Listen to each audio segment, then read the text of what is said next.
Morning, सबको सुप्रभात है। जय मसीह की, यीशु मसीह में सबको अभिनंदन। धन्यवाद देते हैं प्रभु का आज के दिन के लिए, इस सुंदर समय के लिए, इस सुबह के लिए, इस अवसर के लिए। परमेश्वर को एक ही बात भाती है, एक ही बलिदान भाता है, और वह धन्यवाद का बलिदान। हम धन्यवाद कब देते हैं? जब हम जिस शख्स को जानते हैं उसके सही चरित्र को, और हम परमेश्वर के चरित्र को भली भांति जानते हैं। इसलिए आज हम धन्यवाद का बलिदान लेकर आए हैं प्रभु के सम्मुख। आइए अपनी आंखों को बंद करेंगे और अपने सरों को झुकाएंगे। प्रभु धन्यवाद देते हैं आज के इस दिन के लिए। धन्यवाद का बलिदान चढ़ाते हैं प्रभु, तूने हम पर अपनी करुणा प्रकट की है, अपने वचन को हमें दिया है जो एक दुधारी तलवार है। आज हम प्रभु अपनी इच्छा से अपने आप को समर्पित करते हुए कहते हैं, पवित्र आत्मा आ अपना स्थान ग्रहण कर, हमारा नियंत्रण ले और हमारी अगुवाई कर, ताकि हम तेरे वचन के पढ़ने में, तेरे वचन के समझने में, तेरे वचन के चर्चा करने में, तेरे वचन पर अमल करने में हम तेरी अगुवाई के साथ तेरी महिमा के पात्र बने रहें। आदर, महिमा, प्रशंसा तुझको देते हैं हमारी विनती को सुनने के लिए, यीशु मसीह के नाम में। आमेन, आमेन, आमेन। आज हम उस मुद्दे पर चर्चा करने जा रहे हैं। मैं कहूंगा कि हम में से बहुतों को पता ही नहीं कि हम किस मकसद से चुने गए हैं। क्या हमें पता है कि हमारा उद्देश्य क्या है? मैं कहूंगा आज का शीर्षक, आज का अनुमान, आज का थीम, अपने उद्देश्य को समझिए। Know your purpose in life. हम परमेश्वर के वचन को देखते हैं, कैसे परमेश्वर का वचन हमें इस बात में सफाई प्रकट करता है। आइए अपने पवित्र शास्त्र में यिर्मयाह की पुस्तक में 1:4 पढ़ेंगे। तब यहोवा का यह वचन मेरे पास पहुंचा, गर्भ में रचने से पहले ही मैंने तुझ पर चित्त लगाया, और उत्पन्न होने से पहले ही मैंने तेरा अभिषेक किया। मैंने तुझे जातियों का भविष्यवक्ता ठहराया। आमेन। क्या आप परमेश्वर के हृदय को देख रहे हैं? क्या हम जो आज वचन में आया, परमेश्वर कह रहे हैं कि मां के गर्भ में रचने से पहले ही मैंने तुझ पर चित्त लगाया, और उत्पन्न होने से पहले ही मैंने तेरा अभिषेक किया। मैंने तुझे जातियों का, देशों का, राष्ट्रों का भविष्यवक्ता ठहराया है।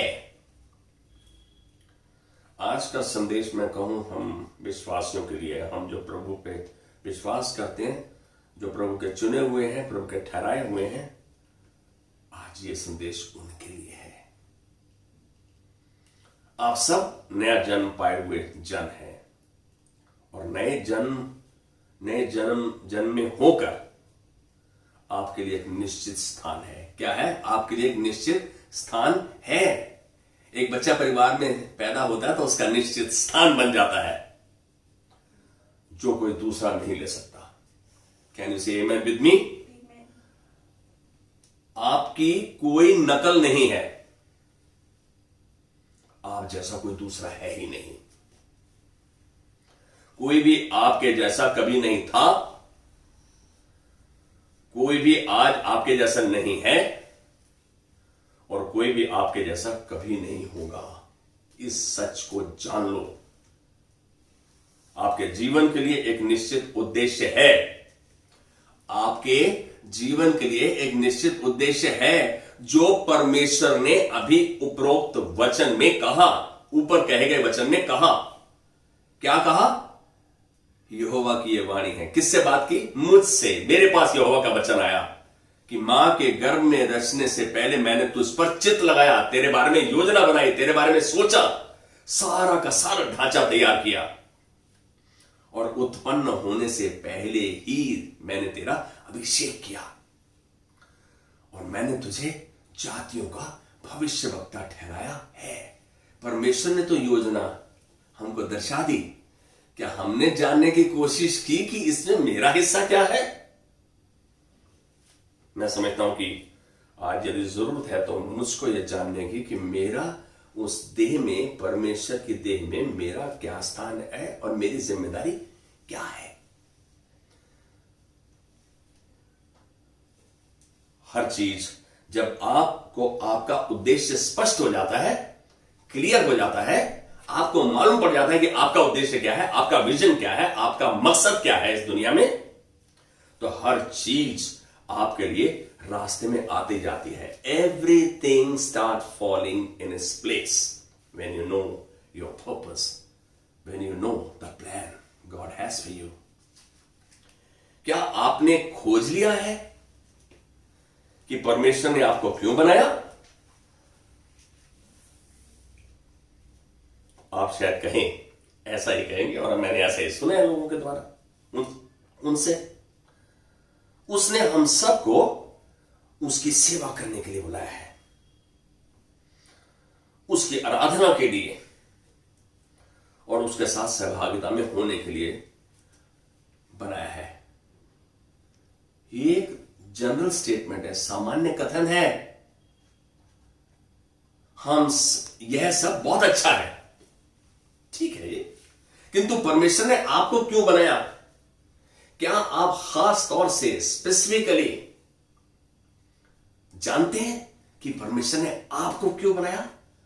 आपके जीवन में उसका क्या मकसद है? आपसे वो क्या चाहता है?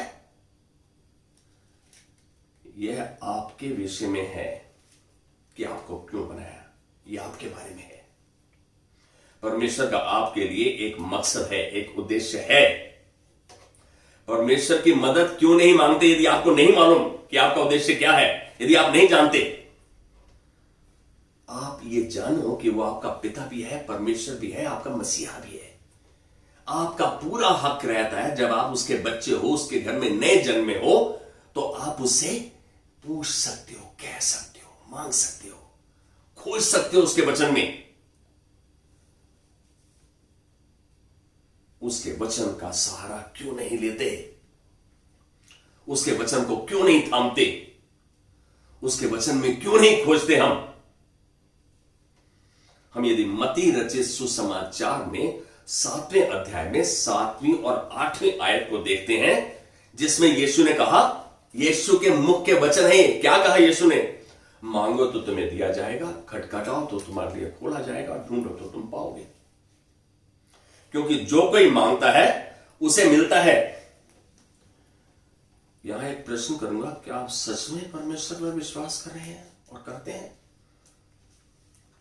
आपका विश्वास है परमेश्वर के प्रति? तो फिर क्या हिचकिचाहट है?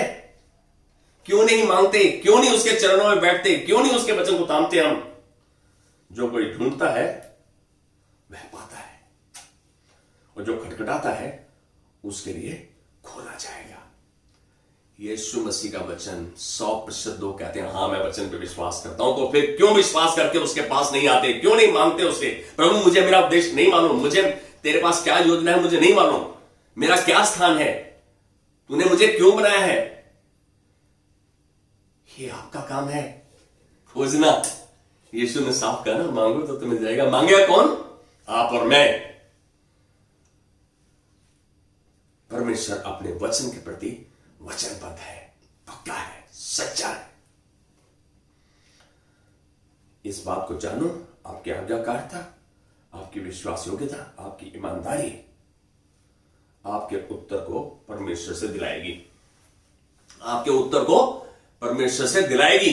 जो कुछ आप जानना चाहते हैं, जो कुछ आप पूछना चाहते हैं, जिस चीज के बारे में आपके अंदर इच्छा है, यशाया 1:19 को यदि खोलकर देखें तो परमेश्वर का वचन क्या कहता है? यदि तुम आज्ञाकारी होकर मेरी मानो तो इस देश के उत्तम उत्तम पदार्थ खाओगे।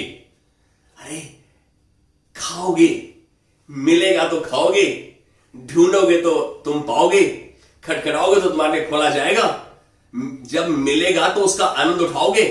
उसके लिए आपको परमेश्वर के वचन को बहुत ध्यान से पढ़ना होगा, जानना होगा, समझना होगा। हम तो बस यूं ही चले जा रहे हैं। शायद किसको बुरा लगे, आपको यह जानना अवश्य है। यह आपकी जिम्मेदारी है कि आप जानो कि मैं इस संसार में क्यों हूं, मेरा क्या मकसद है।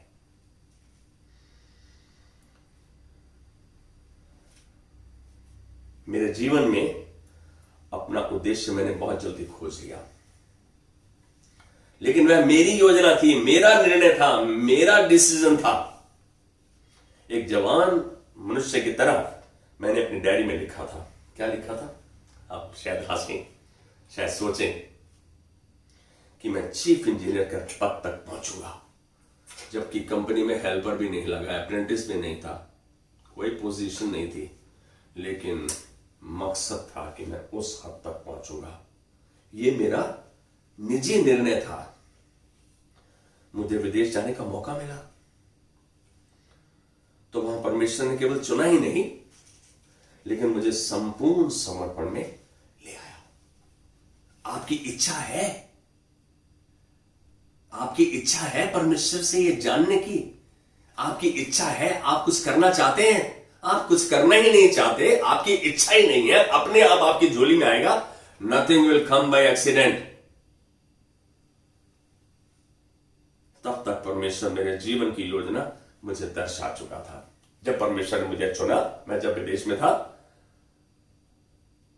और मैंने भी निर्णय कर लिया कि अब मैं सेवकाई ही करूंगा, सेवकाई ही करूंगा।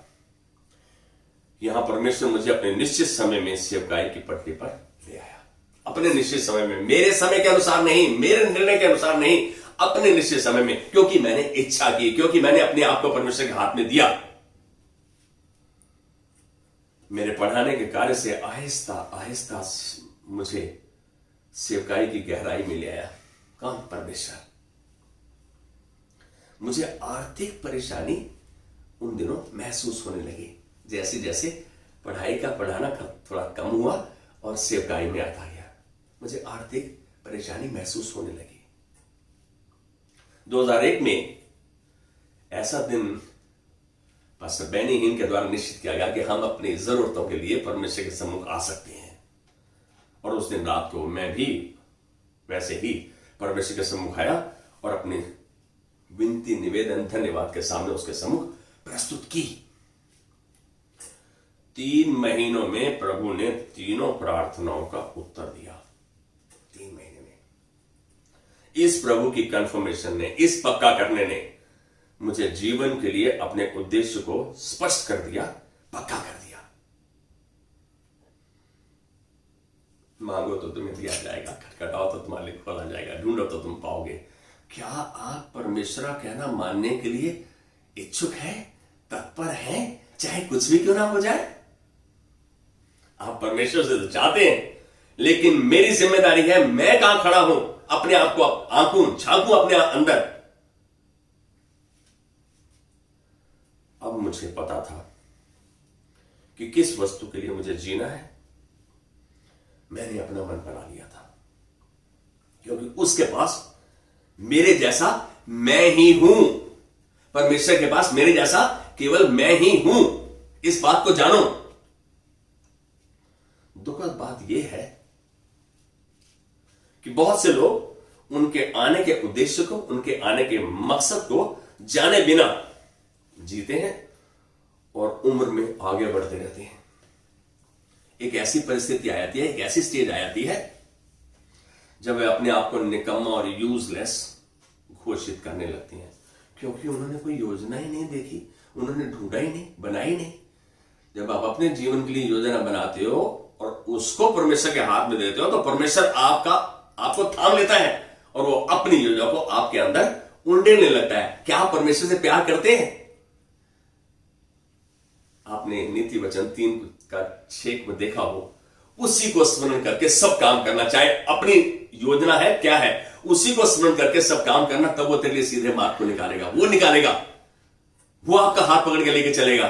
आप सच में परमेश्वर से प्यार करते हैं? क्या सच में अपने आप को समर्पित करते हैं?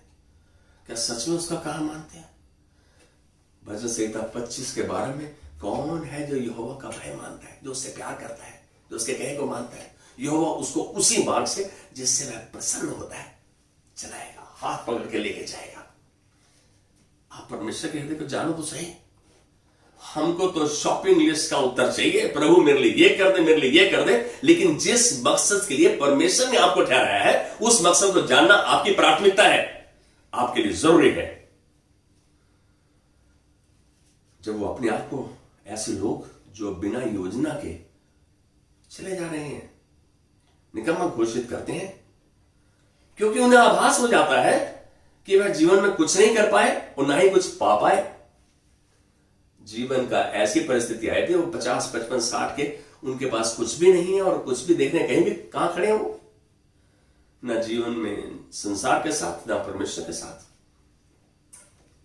सच बात यह है कि बिना उद्देश्य के जीवन से अधिक भयंकर कुछ हो ही नहीं सकता। यदि आपका उद्देश्य नहीं है तो इससे भयंकर कोई बात नहीं है। ऐसे खालीपन व बेकार जीवन को आप शब्दों में बयान भी नहीं कर सकते। आप तो ये सोचते हो मैंने तो अपनी पूरी कोशिश की, पता नहीं मेरे साथ ऐसा क्यों नहीं हुआ। मैं ये नहीं कह रहा कि आपके हर कदम आपको सफलता तक ले जाएंगे, लेकिन यदि आप प्रभु का कहना मान रहे हैं तो प्रभु आपको किसी भली वस्तु की घटी नहीं होने देगा। दाऊद ने इस बात की पुष्टि की, उसने जवान सिंहों को भूखे होते देखा है, लेकिन जो परमेश्वर के यहोवा के खोजी हैं उनको कभी किसी भली वस्तु की घटी नहीं होती। यह निराशा, फ्रस्ट्रेशन आपके चेहरे व शब्दों से झलकती है। जब आप बात करते हैं, जब आप ऐसी परिस्थिति में आ जाते हैं तो आपके शब्द और आपकी निराशा आपके चेहरे से झलकती है, दर्शाई जाती है। जान लो कि आप इस संसार में दुर्घटना से नहीं आए। You are not here in this world by accident. परमेश्वर आपको इस संसार में केवल खाली स्थान भरने के लिए नहीं लाया है, जगह भरने के लिए नहीं लाया। यह सच, इस सच और तथ्य के बारे में सोचिए। क्या सोचे? इस संसार में 7.5 अरब जनसंख्या से ज्यादा लोग हैं। 7.5 अरब, किंतु 2 उंगलियों की छाप एक जैसी नहीं है। 2 उंगलियों की छाप, उनके फिंगरप्रिंट्स, उनके निशान एक जैसे नहीं है संसार में। इस उदाहरण से प्रभु की रचना का नमूना देखो। एक बार जान लो कि प्रभु ने रचना की कैसे की। उसकी तकनीकी, उसकी कार्यकुशलता, उसकी टेक्नोलॉजी, उसकी एबिलिटी, प्रभुत्व हमारी सोच के परे है। कैसा प्रभु है हमारा, कितना काबिल है, क्या उसकी कार्यकुशलता है, कैसा कर सकता है वो, क्या करता है, हमारी सोच के परे है। लेकिन हम उसके दिए गए वचन में उसकी इच्छा को जान सकते हैं। जो चीज नहीं दिख रही वो रहस्य की बात है, वो हमारे लिए नहीं है, लेकिन जो लिखी गई है, जो प्रभु के वचन में दर्शाई गई है, वो हमारे लिए है कि हम उसके अनुसार परमेश्वर की आज्ञाओं का पालन करें। व्यवस्था 29 इस बात के लिए बहुत साफ है। आप जानो आप अद्भुत हैं, अनोखे हैं, अद्वितीय हैं, आपका जैसा कोई नहीं।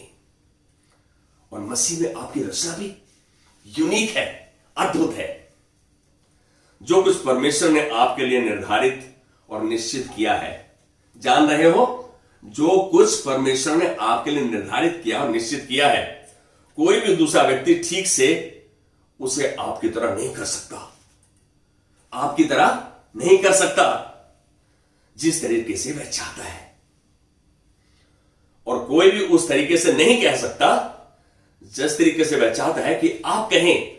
इसका मतलब आप अद्भुत है, यूनिक है, अजीब है, स्पेशल है। कभी आपने सोचा आप कितने इंपॉर्टेंट है, कितने स्पेशल है? परमेश्वर ने आपको अपने अनुग्रह से अपने राज्य में लाया, अपने घर में लाया। You are special. अरे अपना आदर करना सीखो। परमेश्वर का धन्यवाद करते हुए जानो कि आप खास हो। परमेश्वर ने आपको अपने मकसद के लिए चुना है। हम तो अपने आप को पिटी पार्टी में ले आते हैं, अरे मैं क्या हूं, मैं तो कुछ नहीं हूं। जानो आप अद्भुत रचना हो परमेश्वर के हाथ की। परमेश्वर ने कहा तेरी मां के गर्भ में रचने से पहले मैंने तुझ पर चित्त लगाया और तेरे उत्पन्न होने से पहले मैंने तेरा अभिषेक किया, तुझे राज्यों का भविष्यवक्ता। परमेश्वर ने तो आपको किस पद के लिए ठहराया, लेकिन हम क्या कर रहे हैं हमको खुद को मालूम नहीं। जानने की आवश्यकता है। आप ये तभी जानोगे जब आप परमेश्वर के चरणों में बैठोगे, उसके वचन में खोजोगे, उसके वचन को जानोगे, उसके वचन को समझोगे, पूछोगे। आपके लिए परमेश्वर ने टीचर, पास्टर्स, इवेंजलिस्ट, प्रचारक, भविष्यवक्ता, अपोस्टल्स, इन सबको रखा है।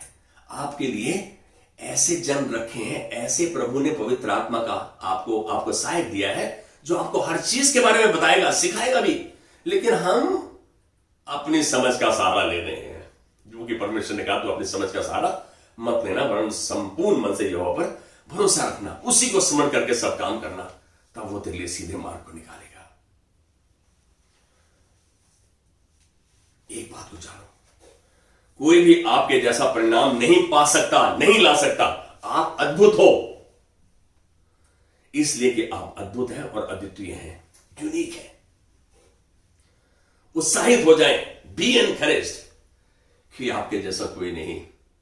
मालूम है, मैं जब विदेश में गया तो पहले दिन मुझको मेरे डिपार्टमेंट में छोड़ने के लिए कोई जानकार व्यक्ति नहीं गया और मुझको ऐसी घबराहट दे दी कि तुम पहले भारतीय हो जो इस संस्थान में आए हो, इस इंस्टीट्यूशन में आए हो। यदि आप फेल हो गए तो दोबारा भारतीय को नहीं बुलाएंगे यहां पे। थोड़ी देर तो मैं घबराया, मैं यार सब कुछ छोड़ के आ गया, मैं काहे के लिए आ गया यहां पे। लेकिन प्रभु ने ऐसी भावना डाली कि तेरा मुकाबला यहां किसके साथ है, तू तो अलग है एकदम, तेरे ऐसा कोई भी नहीं। परमेश्वर ने इस उत्साहित वचन से मुझे स्थिर कर दिया। अपने उद्देश्य को पूरा कीजिए। पहले तो उद्देश्य को जानिए, उसको पूरा कीजिए। आज्ञाकारिता, विश्वास, योग्यता, ईमानदारी से चलने के द्वारा ही आप प्रभु के उद्देश्य को पूरा कर सकते हैं। वह बन जाइए जो परमेश्वर ने आपको बनाया है। विश्व के आरंभ से ही प्रभु ने यह योजना बनाई। किसके लिए? आपके लिए और मेरे लिए, कि आप उसकी सेवा करेंगे, आप उसकी सेवा करेंगे, उसके लिए जिएंगे, उसके हाथों में एक अच्छे औजार की तरह इस्तेमाल होंगे। ऐसा करके उसके नाम को महिमा दें। मैं समझता हूं कि आज का वचन यदि आपको यह महसूस कराता है कि आप अद्भुत हैं, आपकी किसी के साथ तुलना नहीं, आप किसी के साथ मत देखो कि वो अमीर है, अरे मैं इससे अच्छा कर सकता हूं। आप अपनी तुलना किसी के साथ मत कीजिए, आप यूनिक हैं। परमेश्वर के मकसद को अपने जीवन के लिए जाने और उसको पूरा करें।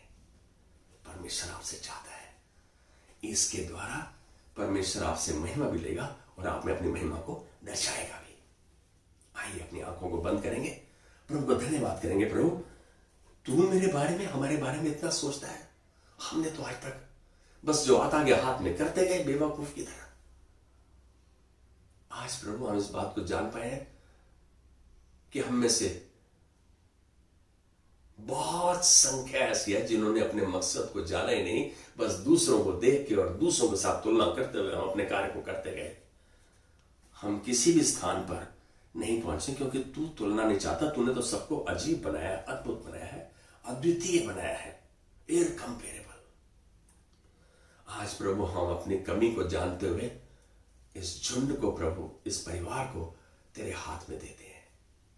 तेरा दास मध्यस्थता करता हुआ आज इस विनती को धन्यवाद के साथ तेरे सम्मुख लेकर आता है कि प्रभु इन जन के हृदय में वो बात आने पाए, ये खोजने पाए अपने मकसद को जो तूने इनके लिए रचा है, ताकि तेरे मकसद के लिए जिए, तेरे मकसद के लिए तेरी महिमा के पात्र बने रहे। आज तेरे अनुग्रह अभिषेक चरण अगुवाई को ग्रहण करते हुए आदर, महिमा, प्रशंसा उसको देते हैं, यीशु मसीह के नाम में, Amen. Amen. God bless you. Have a wonderful day.